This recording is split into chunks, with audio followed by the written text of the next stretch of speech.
started like any other weekend escape. Four friends, Mia, Tyler, Dan, and Rachel, craving nature, peace, and just a break from the noise. They picked a spot deep in Red Hollow Forest, far from the last cell tower, where the world felt untouched and quiet. They laughed as they pitched tents, unpacked marshmallows, and set up their little slice of paradise. The lake shimmered under the golden sunset. Birds chirped, trees swayed in the breeze. It felt perfect, too perfect. But what they didn't see was the figure watching, motionless, hidden just beyond the tree line, as still as the shadows it called home. That night, they sat around the fire, toasting marshmallows, telling ghost stories. The night still young. The stars above were endless, the woods silent except for crackling flames. But then, Mia turned her head sharply. "Did you hear that?" she asked. The others paused. "It was a whisper. I swear I heard someone say my name." They laughed it off.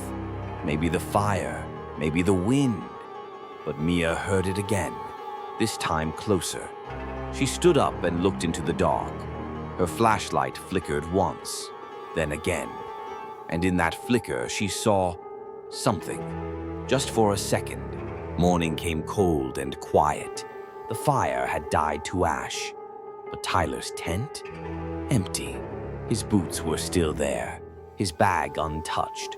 No footprints around, just his sleeping bag, and a trail of dirt leading into the woods. They called his name, over and over. No response.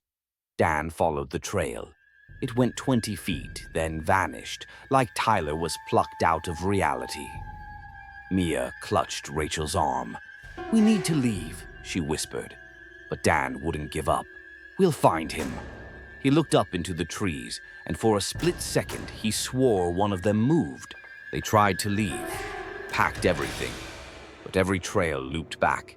The same trees, the same rocks, the same burnt log they swore they hadn't passed. Time twisted. Their phones glitched. Rachel's watch stopped. The forest wasn't just watching. It was toying with them. Then came the second night. This time, no fire, just silence and breathing. Not theirs. Deeper, heavier. Just beyond the edge of the light, something was waiting. It appeared at midnight, standing still. No face, no sound. Just a white, stretched skin over where eyes and mouth should be. Its limbs, too long. Its posture, inhuman. Dan shone the flashlight on it. The moment light touched its form, it vanished in a flicker. No movement. Just gone. They screamed, ran, but it was always ahead, every direction, every shadow, always closer. Rachel screamed. Something had grabbed her. Mia turned, and Rachel was gone. No sound, no trace, just silence, like the forest swallowed her whole. Dan dropped to his knees. "It's in our minds," he muttered. "It wants us afraid." He began tearing at his ears, shouting to shut out the voice. Mia ran, alone, crying until she tripped into a ravine. Bruised, broken, and surrounded. Eyes in the dark. Dozens of them, and in the center, him, watching, waiting. Mia was found 3 days later, wandering a dirt road barefoot, covered in scratches. EMTs said she was in shock. Barely spoke, but when she did, her voice was calm, hollow. "He's still out there," she whispered.